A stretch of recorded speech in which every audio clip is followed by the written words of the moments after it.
So to create the outbound EIB, the task would be to access the create EIB task and select outbound.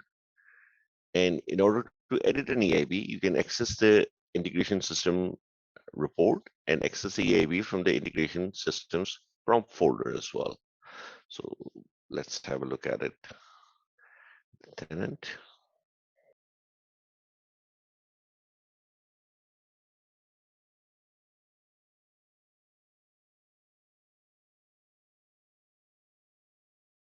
So for example, if I would like to search my integration, I think we did created one yesterday, the ZT, but for some odd reason it's not showing here.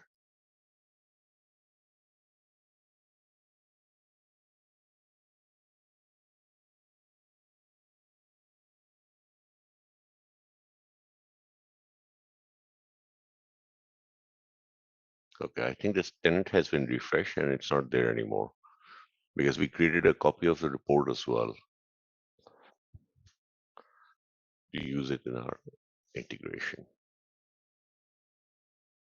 Anyway, so if you need to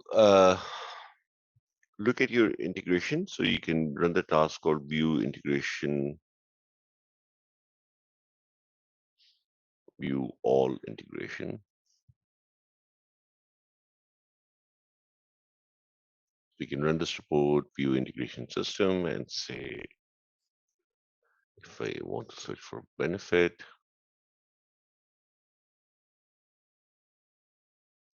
so you can search for your EIB from here, say, and with this, you can search for your EIB, whatever the name may be. You can look for the transformation, the data source, and then you can manage your EIB integration from here. And from the enterprise interface, you can make changes to your EIB as well. So we use a custom report for our EIB. We created a benefit census copy of the report, filtered it out for a single provider for vision, and created the EIB attachment around that. So for custom report, we can select an existing custom report definition at the prompt, and the selection list is only display custom report that you enable for web services. So you have to keep this in mind. That whenever you're trying to create a report to be used by an outbound EIB, you have to enable the web services option in that report. So for web service, select an existing web service data source. To create a new web service data source, use a create web service data source. Generally speaking, we don't create a new web service data source. We use the existing data source for web services. Okay, so what are inbound EIBs? So inbound EIBs is somewhat similar to bulk loads or bulk data option that you would like to do in a quantified manner. Like if you want to make one change to the system, you can do it via the user interface. But for example, like you're running a compensation change event for say a population of about 1,000 employees or 500 employees or 200 employees, they're impacted. And except for doing that through the user interface for 200 different employees, you can do it via bulk loads. So inbound EIB is, again, we'll take Workday into consideration as the platform. So any direction that we define or design for EIBs or integrations are either inbound or outbound to and from Workday. So steps to set up inbound EIB. So first step is to set up the inbound EIB integration, create an EIB based on an inbound public Workday web service operation, grant the integration permissions, get input access to the integration event security domain, grant integration external endpoint access to Workday. From related actions menu of the integration system, for the upload, select template model, generate spreadsheet, and to maintain the correct spreadsheet format, don't change the XML or XLSX format extension that you are using from the template model.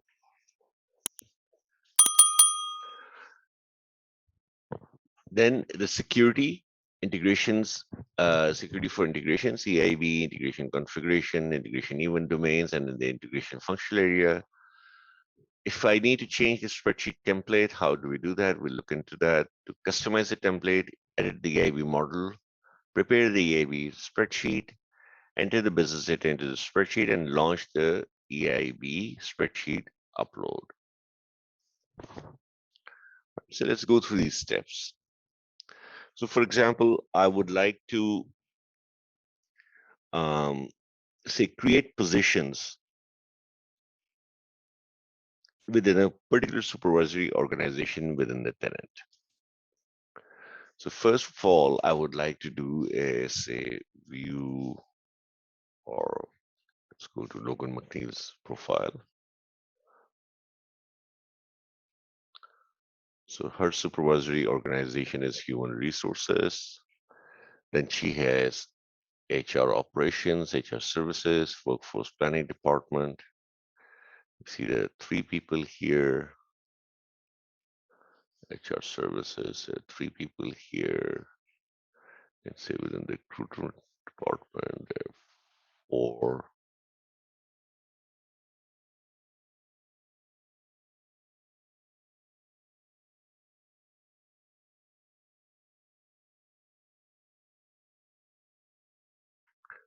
So we don't have any staffing activity going on in HR services department. There are 4 members here currently. All right, so let's use the benefits department to create, say, 10 positions.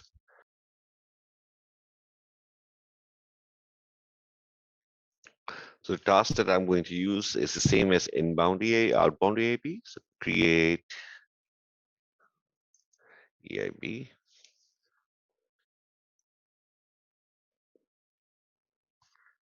So we'll call it ZT create position inbound.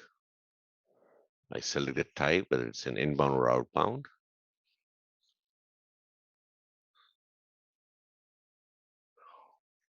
Then the name of the EIB, the one that we created, the ID is going to be assigned by Workday itself, being a unique ID for this EIB.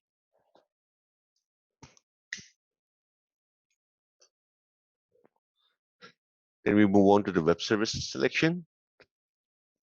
Now, to get the data source, we are going to select attach file at launch, and that is going to be our Excel template or XML template that we're going to use. You have other options as well for the data source like FTP SSL, Google Drive, REST URL, SFTP, or any other method that you may have set up within your tenant, or you can use them as Amazon Simple Storage Service. But for our purposes, we are going to use attach file at launch. Then the data format.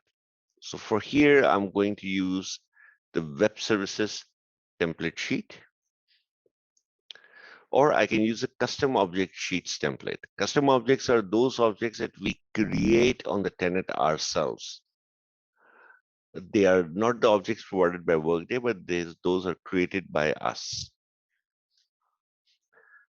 So create position is delivered and designed by Workday. So I'm going to use web services spreadsheet template. And here I can search for, say, create position.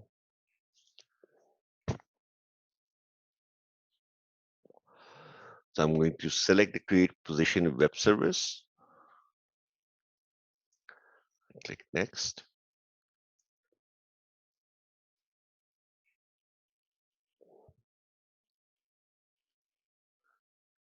Then because it's an inbound EIB, I am not going to perform any transformation on this. I'm going to use a standardized template for create positions. I'm not going to make any changes here. On the deliver part, because I'm going to use a Workday web service operation, I'm not going to make any changes here. And there are no options even available for this as well. Then we can review our setup for the EIB.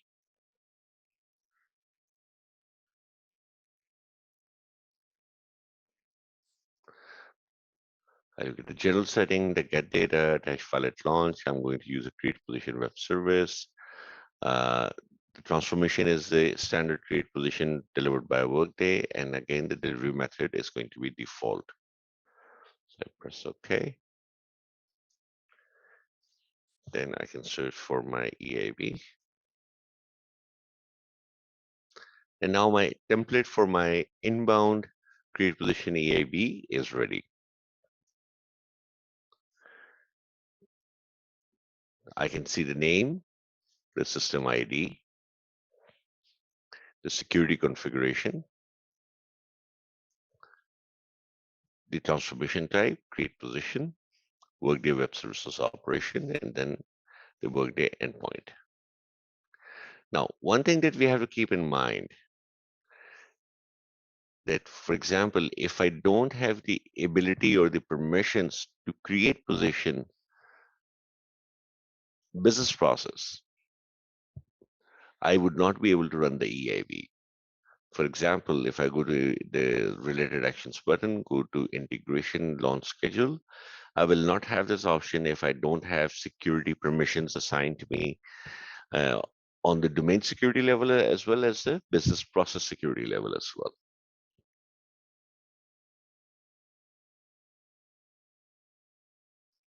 So let me show you how we can verify in business process. So BP, create position.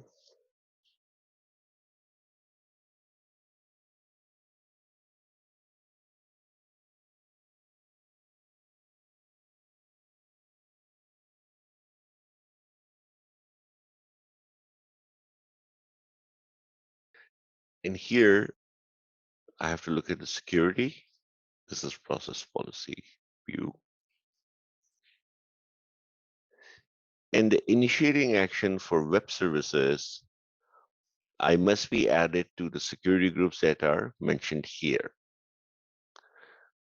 So what this create position web service means that who can initiate the web service operations or the inbound integrations via EIB to initiate the create position task or the business process. Because we are logged in as Logan and she's part of the HR admin. So we do have access to this particular business process. If we don't, then we will not have this integration launch schedule option. All right. So now we have created this EIB. We know that security permission is there. Now we need the interface or the template model to load the data. So I can go to template model, and if I need to look at the template model, I can click on view.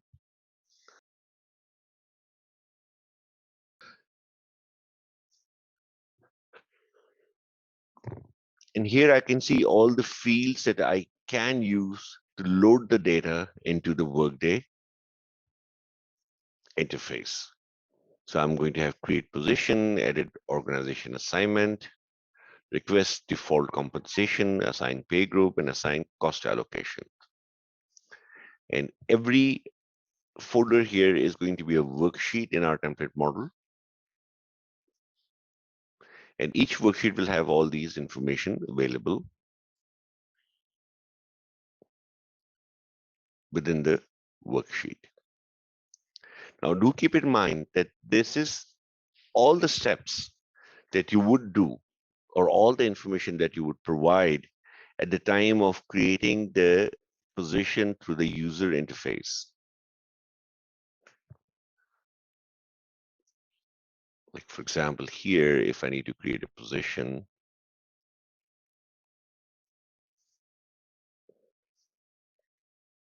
in this supervisory organization, I would have the position request reason, the job posting title, number of position, availability date, earliest hire date, no job restrictions, and all this information.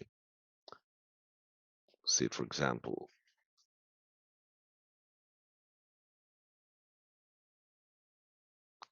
create position request, staff new project, say HR services specialist 1.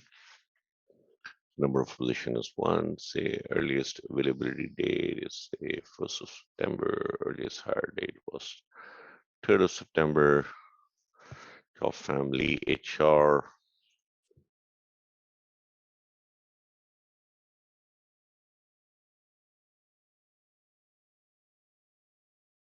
Job family, job profiles.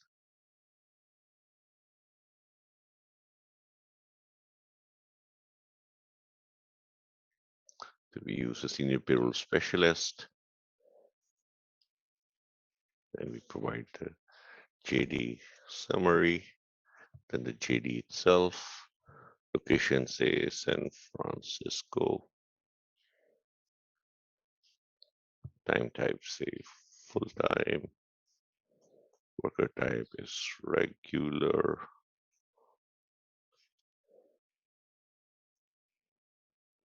Employee.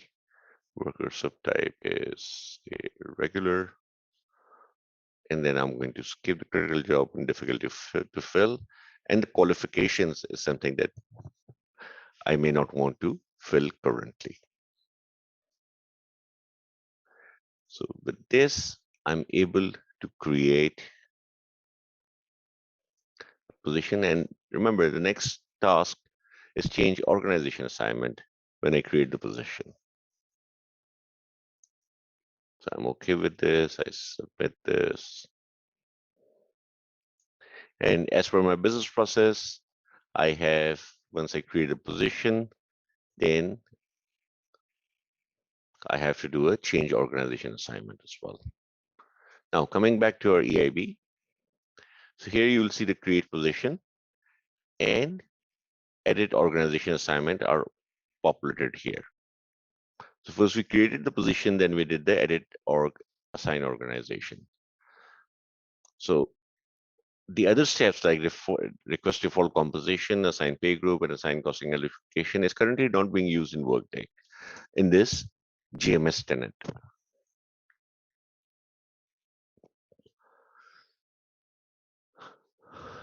If I need to change any of the fields within the template model to my customized specification, I can click on edit model template. And then each and every field that is available within the worksheet, I can edit them. But I would not recommend doing that because if I'm using the standard Workday Web Services template, we should use this standardized template available from Workday.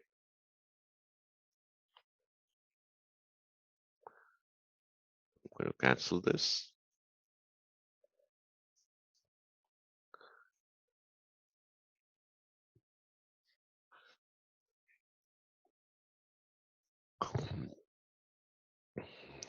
So I'm going to go, I've come back to my main integration template. I go to the related actions button, go to template model and say generate spreadsheet template. I can have it in either XML format or XLS. I'm comfortable with XLS because I can open it in my Excel sheet. So I'll use this. Now it will run the process of creating the template. Click on refresh. And once it's completed, I can go to the output files and click on the file.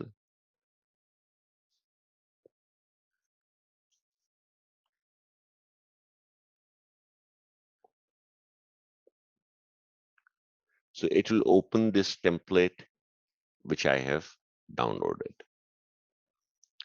Now, when we saw the view template model, we saw all these tabs like create position, edit organization assignment, request default compensation, assign pay group, assign costing allocations.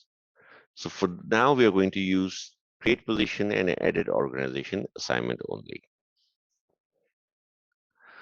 So let's look at the create position. Say I want to create 10 positions here. So I can give my first position the spreadsheet key of 1. Now it is, before I jump into the details, let's have a look at the EIB template structure. So on the top row, you will see the name of the EIB.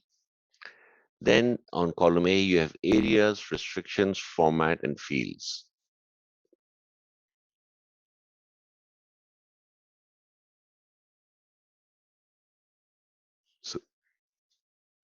Now, this EIB is split into different areas for each spreadsheet. Like create position has all, then position data, qualification replacement data, responsibility qualification replacement data plus, and then again qualification replacement data all, then work experience, qualification replacement, education, qualification, language, then again another section of qualification, then language qualification, and so on.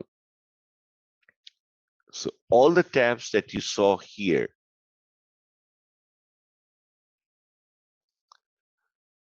while creating that position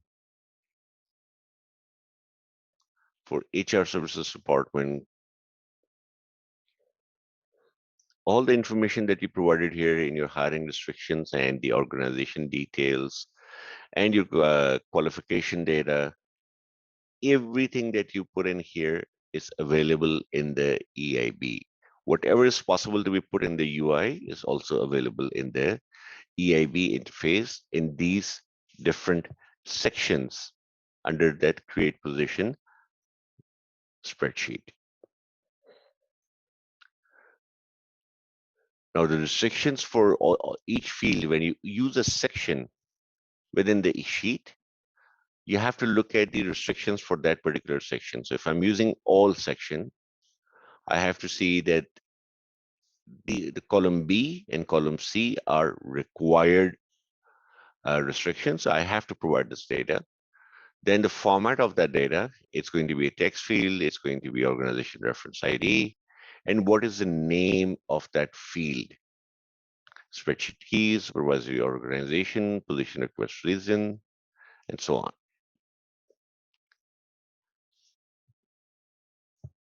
So here we use the organization as the HR services department. So in order to select HR services department, I cannot just put this name over there in the supervisory organization. It says I need the supervisory organization reference ID, which is right here, organization reference ID. And how do I get that? So I go to the supervisory organization. I can see the reference ID here as well. But generally, if it's not available on display, like the organization ID, I can go to the related actions button, go to integration ID, and then view ID. So here you can see the type is organization reference ID, which is matching our EIB as well.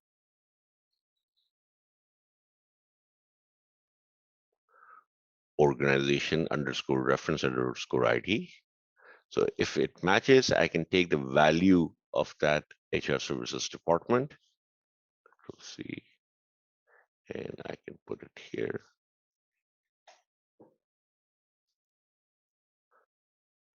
All right. So in here, when we created that position,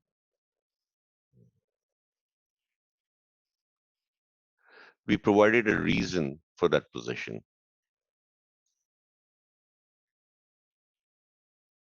And the reason was, now this is a change in restriction, but it was reason was for staffing. So how do I find the reasons and put it here in the position request reason? So for this, the format is general event subcategory ID.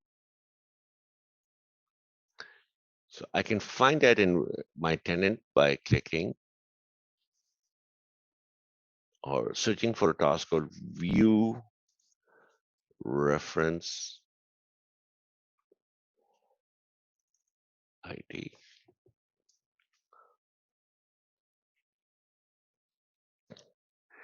And over here, I can look for the business object, which is general event subcategory. So general event subcategory.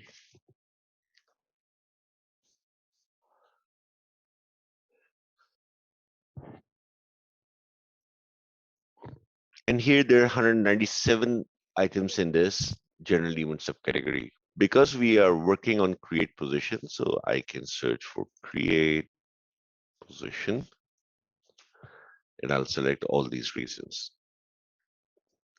So here I will have all the general event subcategory reasons for create position. So here you can see create position, then position request, then staff new project.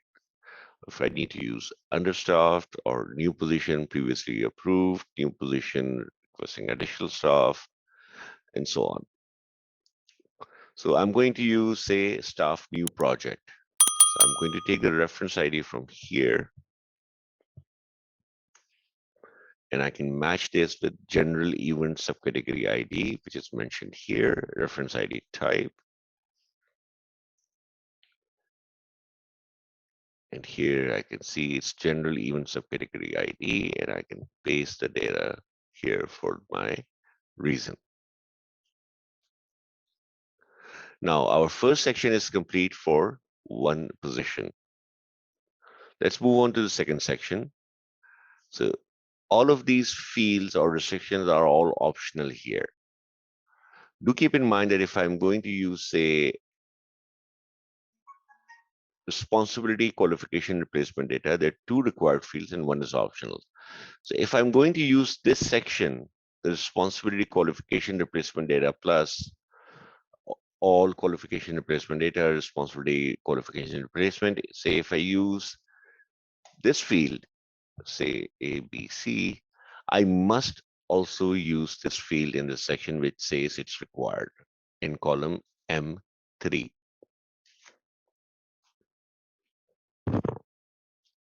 I can skip an entire section or area within the spreadsheet template if I don't need to use it. But if I do need to use one of the areas of that section, I must fill in all the required columns in that section.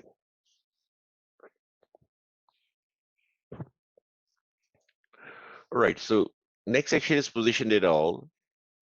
The area is position ID. I don't want to create a position ID myself, but I want to use a system generated. So I will keep it as blank, so no information is listed here. Now the job posting title, our title was HR Services Specialist 1. Say, let's give it the value of HR Services.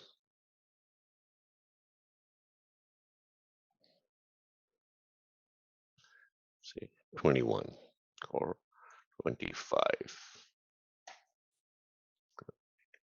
If I need to have the JD summary, I can put it here, JD summary, job description, JD. Remember, we had an option for critical job in our create position, whether it's a critical job or not. Checkbox, yes or no. So here we have this option as well. So I can select yes or no because it's an optional. I do not need to compulsory fill it. Say I want to say no, difficulty to fill. Now in difficulty to fill, I had 3 values, but these are front-facing values. So what are the reference IDs behind them? So I go back to my reference IDs search, and here I can say difficulty to fill. That's a business object, and then I have difficult, hard, and easy, and then the values are right here. So let's say let's use the easy. So available for overlap, I don't want to do that. Then it says qualification replacement data.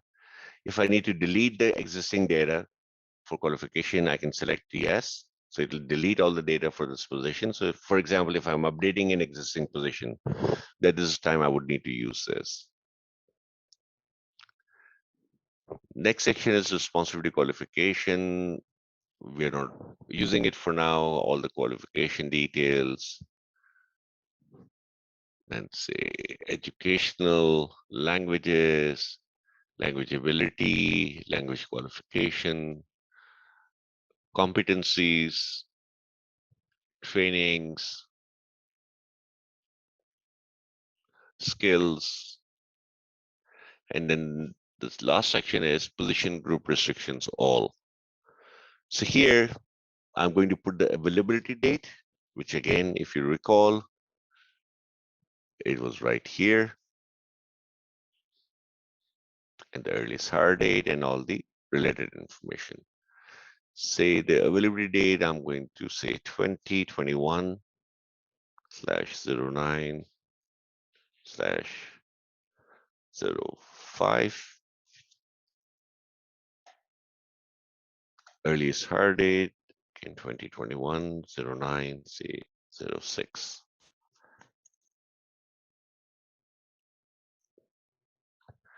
Now do keep in mind that the format is defined in the row 4.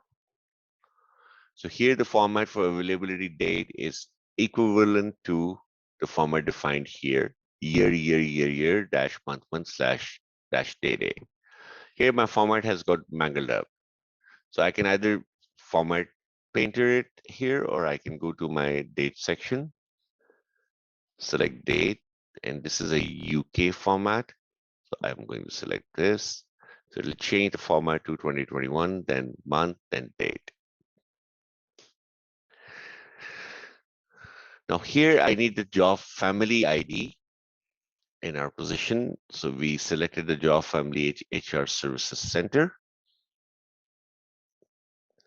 So here we have either the option of job family group ID or job family ID. So as we use a job family, I'm going to select job family ID. So replace this field. And again, go to my reference IDs. Select job family.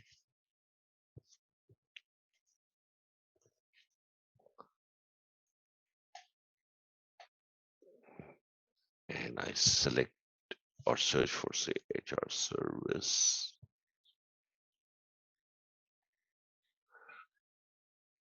So it was HR Service Center. Yeah, that's the one I need. And then I'll get the reference ID value. So again, I can see here job underscore family underscore ID.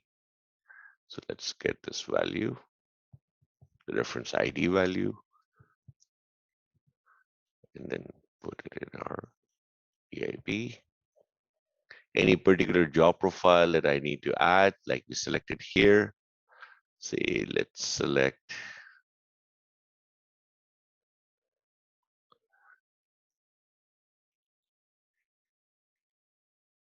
senior recruiter.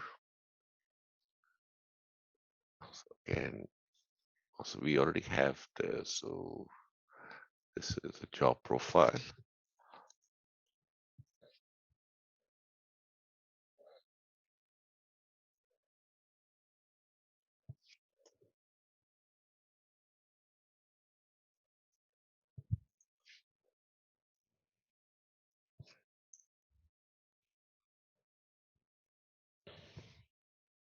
So I get the reference ID for this, add it here, and then the location. So again, I can pull up the location either from here, like even for the job profile or location, I can say right click, open a new tab.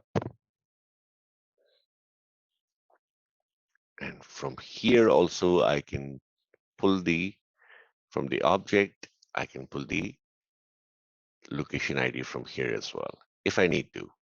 Otherwise, the view reference ID is a centralized report for all types of your reference ID events categories that you need to search.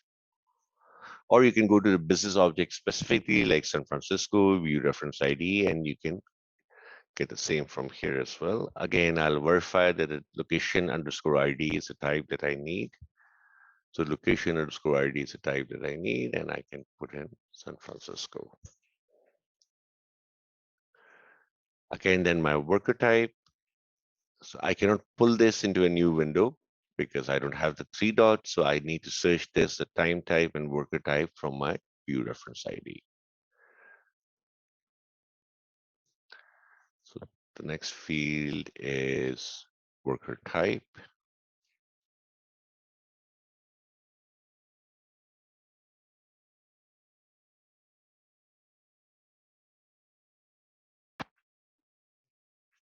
because we are creating a position.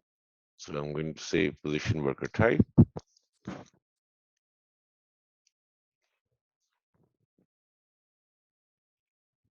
And what we selected here was worker type was employee.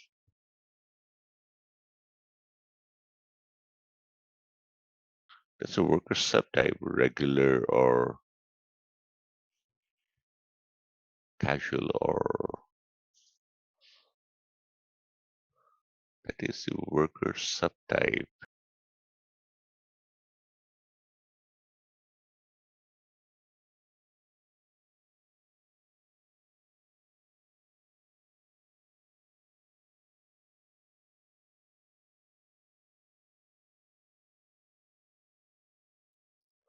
So employee type ID.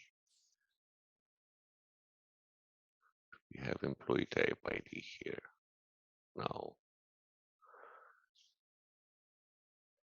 so we are going to use employee. Worker type was regular worker type.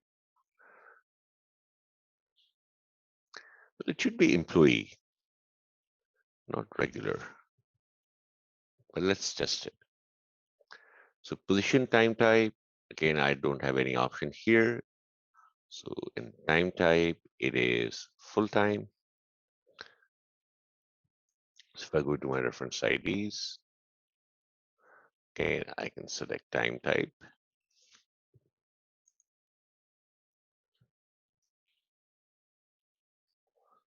So position time type. So it's whether part-time or full-time, say, let's see, position time type ID and full-time.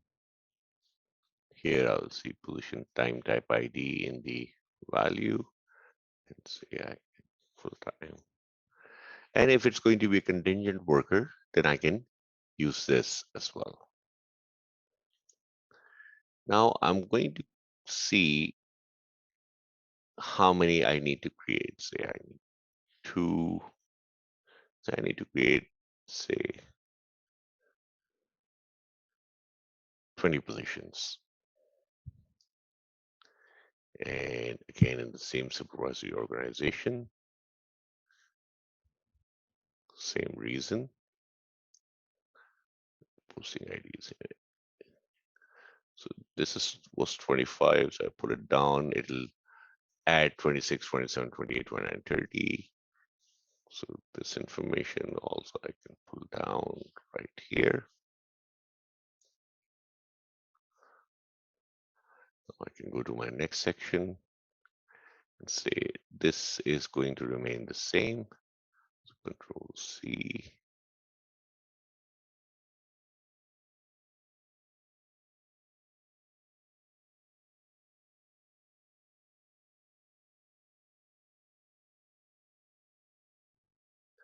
And my create position sheet or work data is now saved. So let me save this, browse.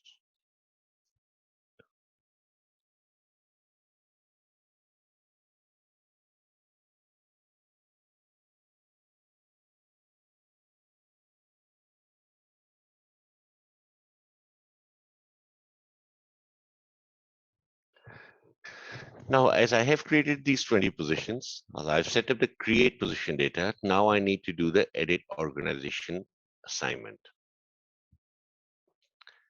So the spreadsheet key for each position is going to be unique for all the worksheet, and it's going to be used as an index number. So I'm going to use the same spreadsheet keys for each of the position.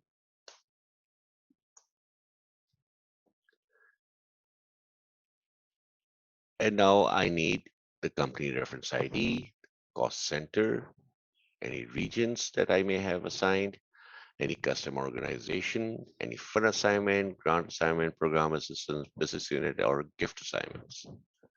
So here I need to identify tell them which company reference ID that I'm going to use, so which company this position is going to be in.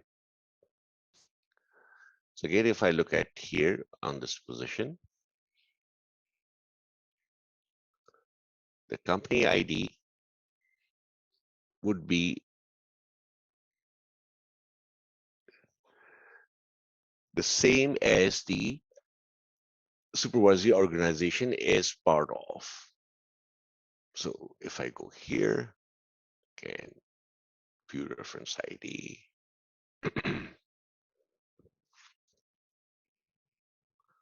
company.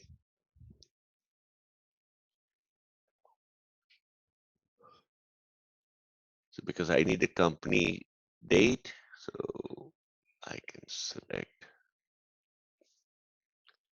company. And here we are going to use Global Modern Services USA Inc. So I can pick up the company reference ID for Global Modern Services USA Inc. And I can add it here. Now again, I go back to the cost center. So this was in HR services department. So HR services supervisory organization. And if I look at the organization assignment, I can see the cost center is 41600 HR services. I can pull up the reference IDs from here, or I can go here and look for cost centers from here.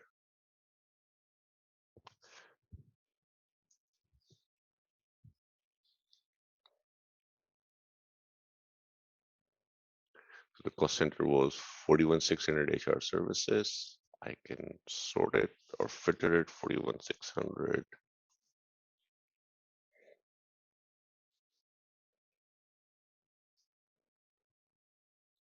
So I can pick up the organization reference ID for the cost center from here.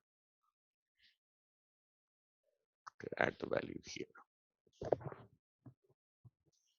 Now, all these other fields, I don't need it for now. I don't need to give any custom information. So I provide the company and the cost center.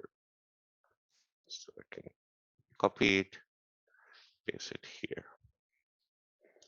Now, as I'm going to use these two spreadsheets to build my data or build my positions, so create position and edit organization assignment, I need to go to my overview tab.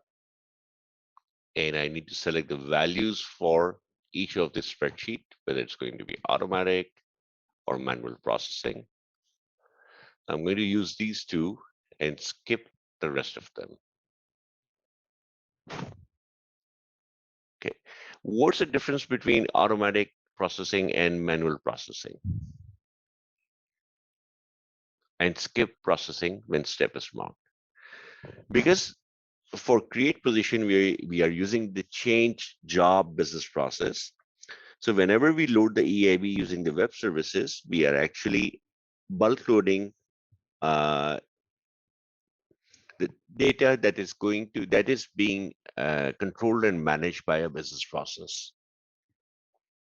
So when I click on automatic processing in one of the tabs for create position, it means that all the approvals or review steps within that business process for create positions are going to be automatically completed.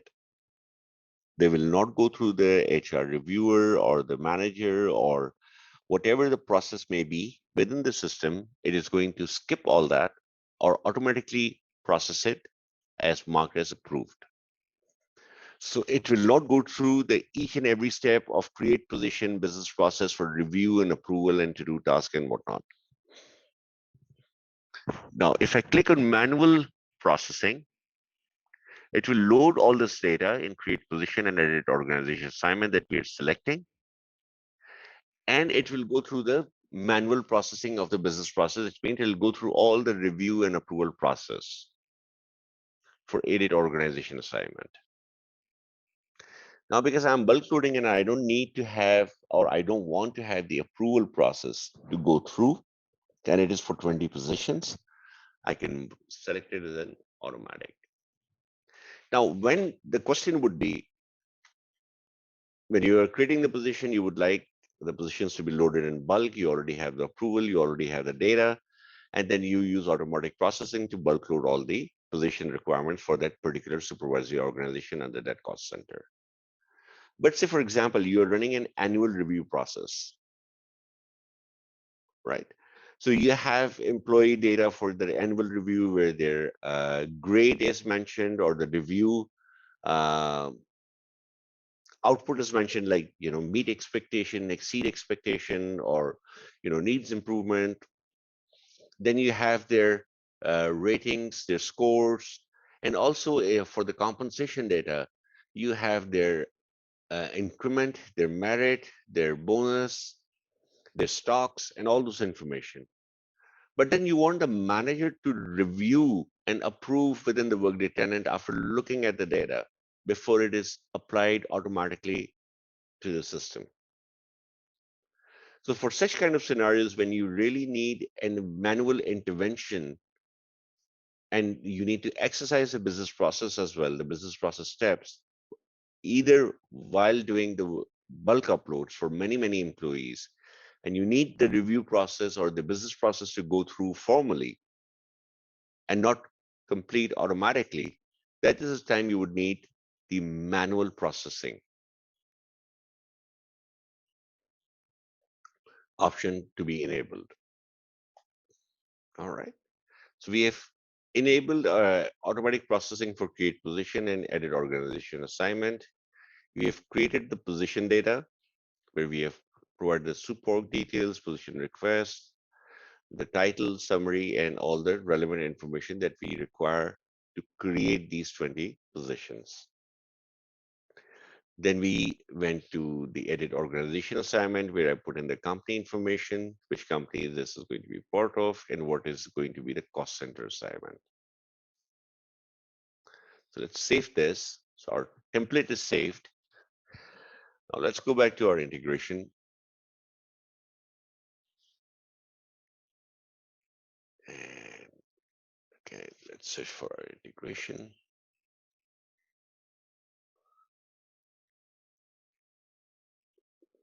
Now let's fire our integration to load this data. So I can go to the related actions buttons on the integration, go to integration, launch or schedule. I'm going to say run frequency is run now. And here I have some options available. Because if you remember, we were creating the EIB, we selected attach file at launch. So it is asking us for the integration attachment. I can go to the value, create integration attachment, select the file, which is in my download. It's this one. It'll scan it for any viruses, if any. I press OK. And because this is the first time I'm loading this data, so I would like to validate before I commit the data into the system. So whenever you're using an inbound integration, this option is always available to you, validate only. Not always, but it will not be available in case of custom objects where you can't validate the data.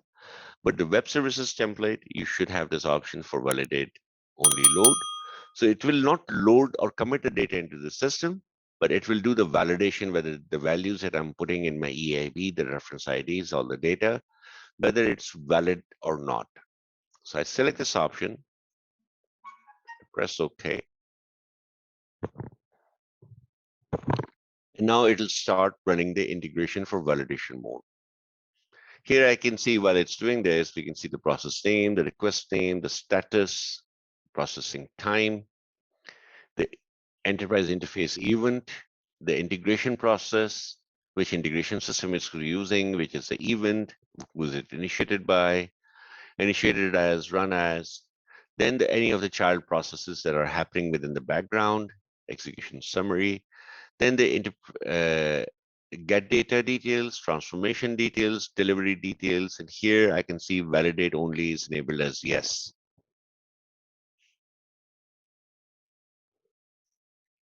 So let's refresh this. And it gave us one error. So it tried to load 20 total records. It says 20 failed records and then 0 total records processed. And again, the execution summary, it says error validation mode, only see the report for details. So I can click on the report from here, or I can go to the output files and click it here as well.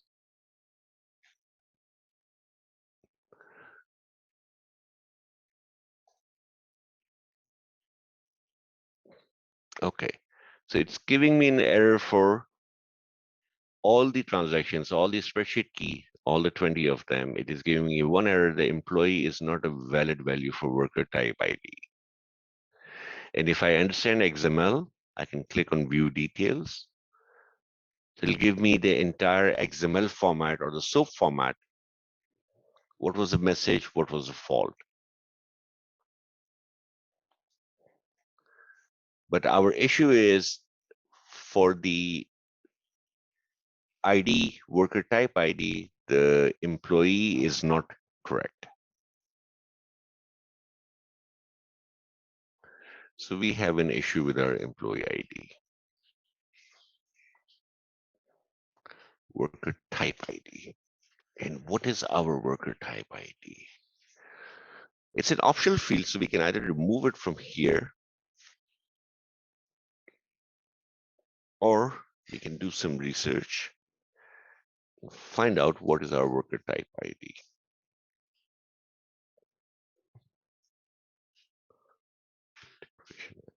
Center, say Logan McNeil.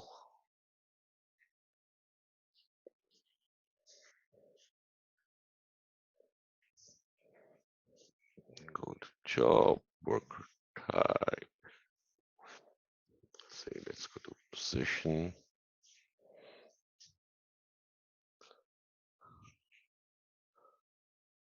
Position, edit position restrictions. The worker type is employee. Worker. Okay, let's search for worker only.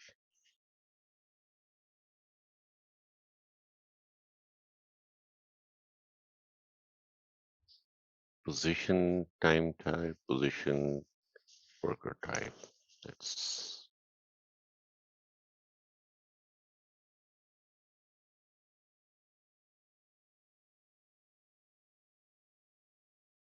the time type is full time that we have provided. It is there. The worker subtypes for current country, say regular, regular. Again, this is employee type, not worker type.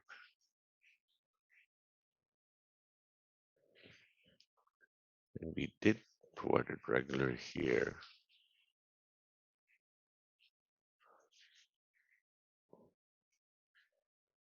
Okay, let's try it again.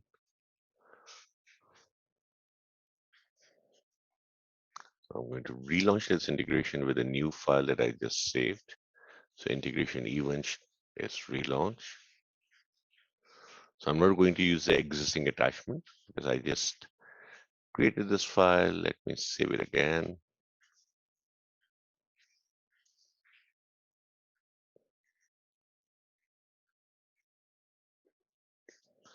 Make sure that the validation mode is on, and I fire this integration again. Okay, we have another error, and it should be the same column, worker type ID. Okay, so for now, for the purpose of testing, let's remove this because it's an optional field. I'm going to remove it for now and then run it again.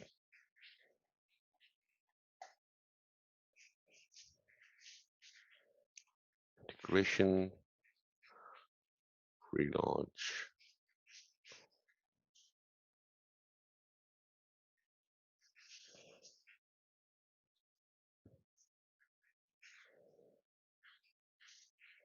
Validation is check marked, and I press OK.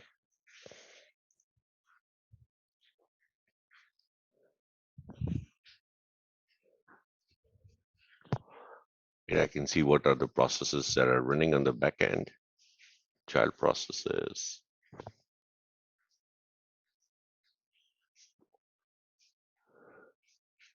Again, one error. Okay, region is required based on position assignment details setting for the organization type. So we have to add the regions in it as well.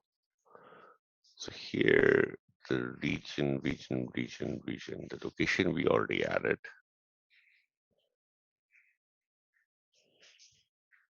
So edit organization, it says region reference IDs.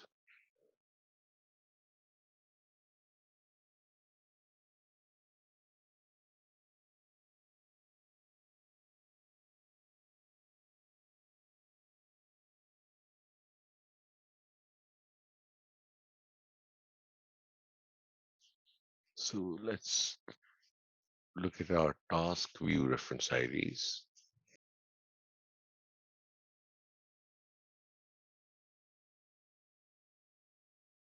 So it's going to be US Southeast.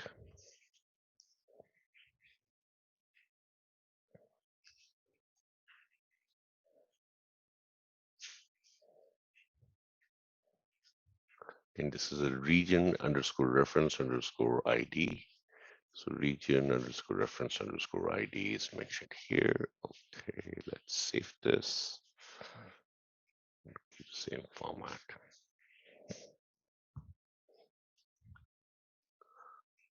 Okay, integration event, relaunch event. Okay, and save this file at 743. Integration attachment, select file. This is saved at 743. Press OK. Validation mode is checked.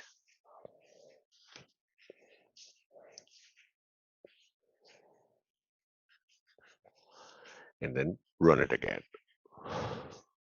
So validation mode really helps you fine tune your load file. So basically, if you do it without validation, you might have some information that is either missing or incorrect, and it can be sorted out with validation mode. Otherwise, it'll be junk in, junk out. So you'll have invalid or incomplete or EIB that may not have the correct, relevant, or incomplete data within the EIB. And then you'll have to go through the process of removing those entries that you've loaded in the system, and then the whole 9 yards. So validation mode really helps you fine tune your EIB data load and helps you tweak. So here we say success validation mode only, all records successfully loaded. So there are no errors. So I again relaunch it. I remove validation mode and I press OK. So it's loading the data.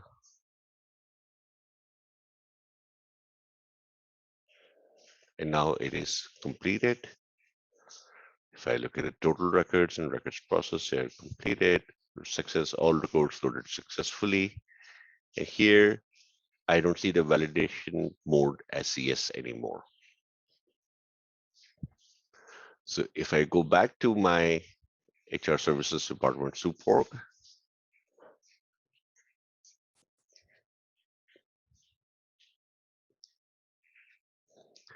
here I should have those positions in staffing, but this tenant is set up in such a way that it does not allow me to create positions, so it's coming in unavailable to fill.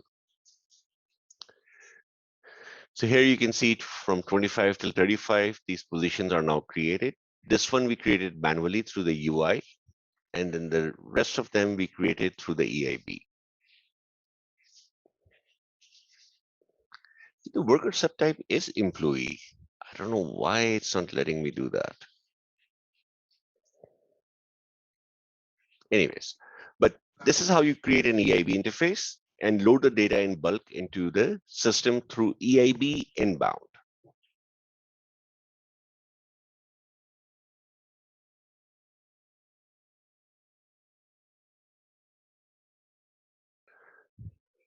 So there's probably a restriction on this tenant where it's not letting me or allowing me. As you can see here, it is putting it in unavailable to fill. So there on this GMS tenant, there are some restrictions that I cannot create new positions for staffing, or I cannot hire new people. So if I'm able to create positions and they're in staffing, then I can hire people on this as well. But due to their configurations, it is either a closed or a frozen position, whereas our availability date and everything is in correct order. But it's not letting us create that position. But if you do it in your tenant, when you test the EIB, you should have it in your staffing tab. And you should be able to put that employee in your EIB as well when you test in your tenant.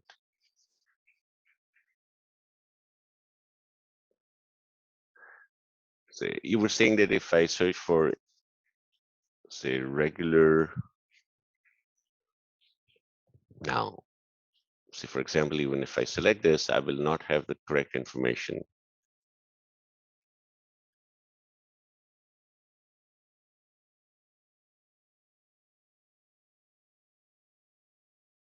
No, it's not there.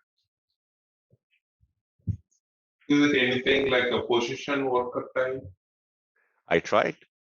That didn't work.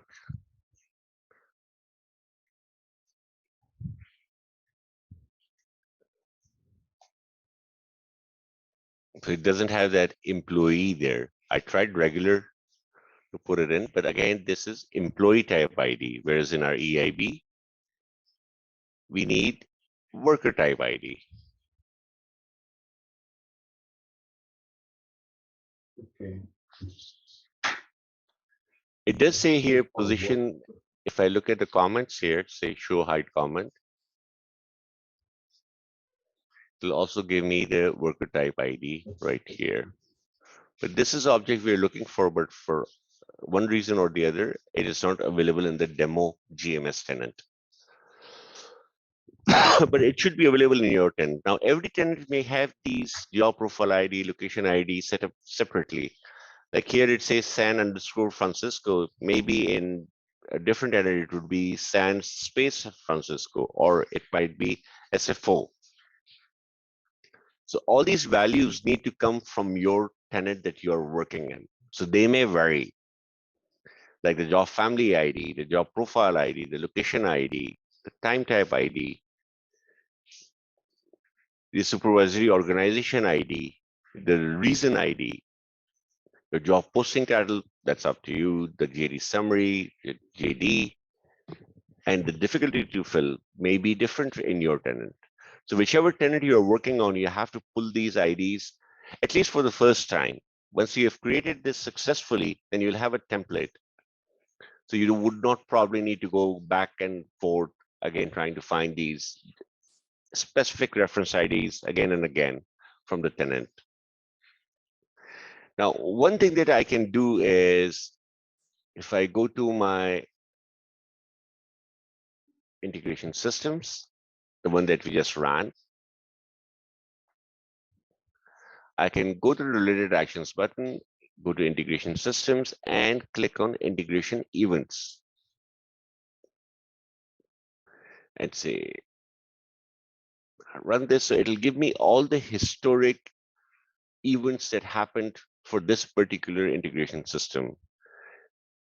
You can see that sent on date and time, and you can see the response message as well. So this was validation, we had errors, validation, we had errors, validation, we had errors, validation, all records were loaded successfully, and then we successfully loaded all the records. If I click on integration events, it will pull the last event that I selected, and also it'll have this attachment that was used in that integration. So you can use this pre-filled template that was used in the last integration event and use that as a baseline, and then make your changes accordingly. So you'll have this data available in the tenant whenever you're reusing the same integration system. So basically, you can use the same position request reason. You can change the supervisory reference ID, JD description, and maybe these would remain the same. And over here, you may need to change the dates, the job family, job profile, location, and the time type and worker type. So this would help you not to do the research again and again every single time you need to run that EIB. Or if you're going to start using a tenant that is already there and the integrations are already created and you need to do a fresh load of the data, you can go to that integration, look at the transaction events or view integration events and find out which one was the last use and use that as a template as well.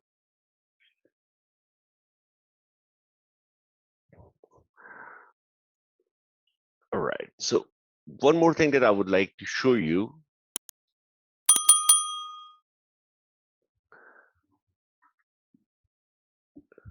that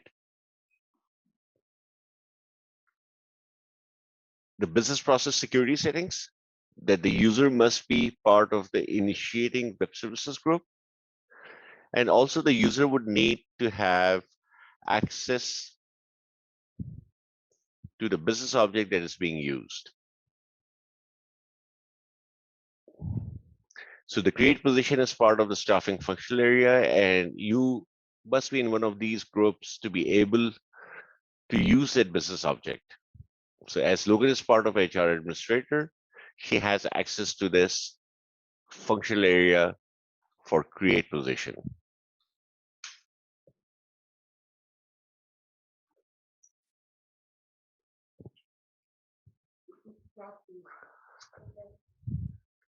All right. Any questions, comments, thoughts?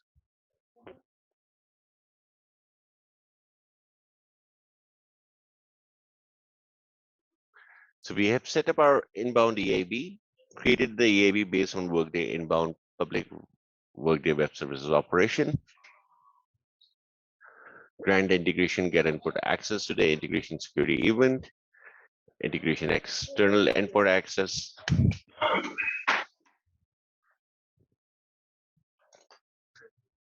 Then the template model, we generated the spreadsheet.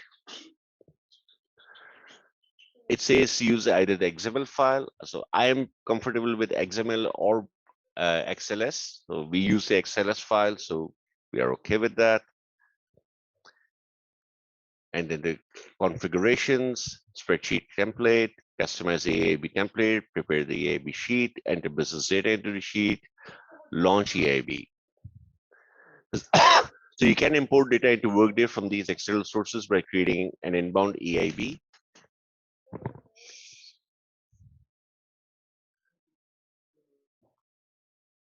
So a Microsoft Excel spreadsheet based on a Workday web service operation, and externally generated CSV, or you can also use a REST URL. But the most common and the most used way or is a web services operation that we just did.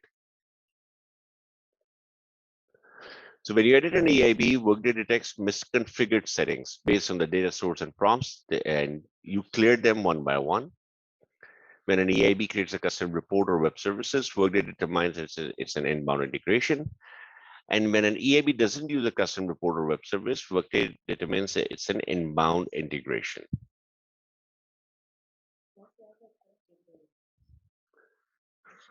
So example, Workday prompts you to clear misconfigured transformation setting if the EIB uses a custom report as a data source or has a template model for transformation.